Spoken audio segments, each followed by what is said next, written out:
Cari maklumat dan berita politik yang bebas, kupasan yang tepat, panas. Dapatkannya secara eksklusif hanya di Jom Channel. Komitmen kami, pentasan berita Isnin hingga Jumaat. Berbicara dan isu semasa, kami garapkan secara langsung. Panel-panel berkaliber dan profesional. Interaktif, pandangan anda kami raikan. Jangan lupa bersama kami di setiap hujung minggu dalam edisi khas mingguan. Jom Channel, moving forward, sharing a new experience.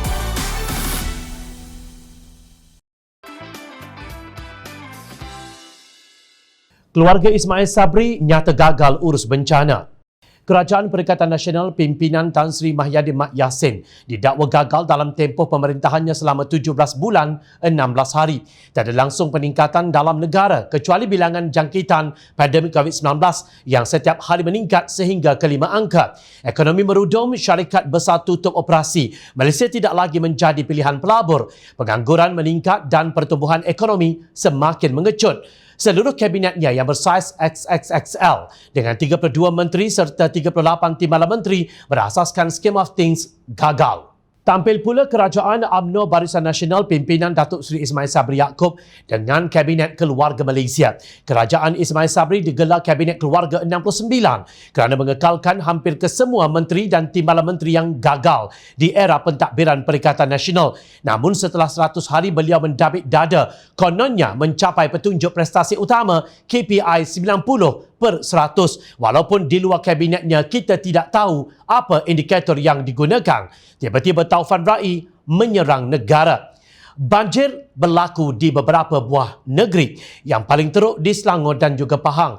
Kerajaan Ismail Sabri yang baru sahaja meraihkan 100 hari kejayaan yang meragukan itu menjadi kucar-kacir. Ia dikecam kerana tidak adanya koordinasi dalam menguruskan bantuan kepada mangsa yang terjejas teruk sehingga agensi yang terlibat termasuk Jabatan Bomba dan Penyelamat Malaysia serta Angkatan Tentera Malaysia lewat bertindak. Pengerusi Pakatan Harapan Datuk Seri Abdul Ibrahim berkata pengagihan bantuan yang dibuat secara tidak teratur dan kelam kabut itu menimbulkan rasa kecewa serta tidak puas hati dalam kalangan mangsa. Sebab itu saya katakan harus ada Suruhanjaya untuk meneliti semula seluruh dasar peranan dan tindakan yang diambil supaya kita tidak berulang kegagalan dalam hal ini, ujarnya dalam satu kenyataan.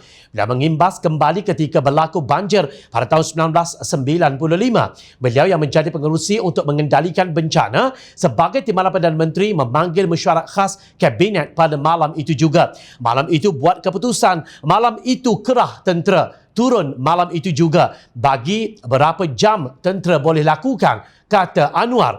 Menurut ahli Parlimen Port Dickson itu, Kerajaan Persekutuan yang dipimpin Ismail Sabri tidak mengambil tindakan sehari, 2 hari dan kemudian tidak ada pengarahan yang jelas. Kelewatan bantuan dari Jabatan Bomba dan Penyelamat Malaysia dan Angkatan Tentera Malaysia sebenarnya adalah berpunca daripada kepimpinan di peringkat atasan yang tidak membuat keputusan segera.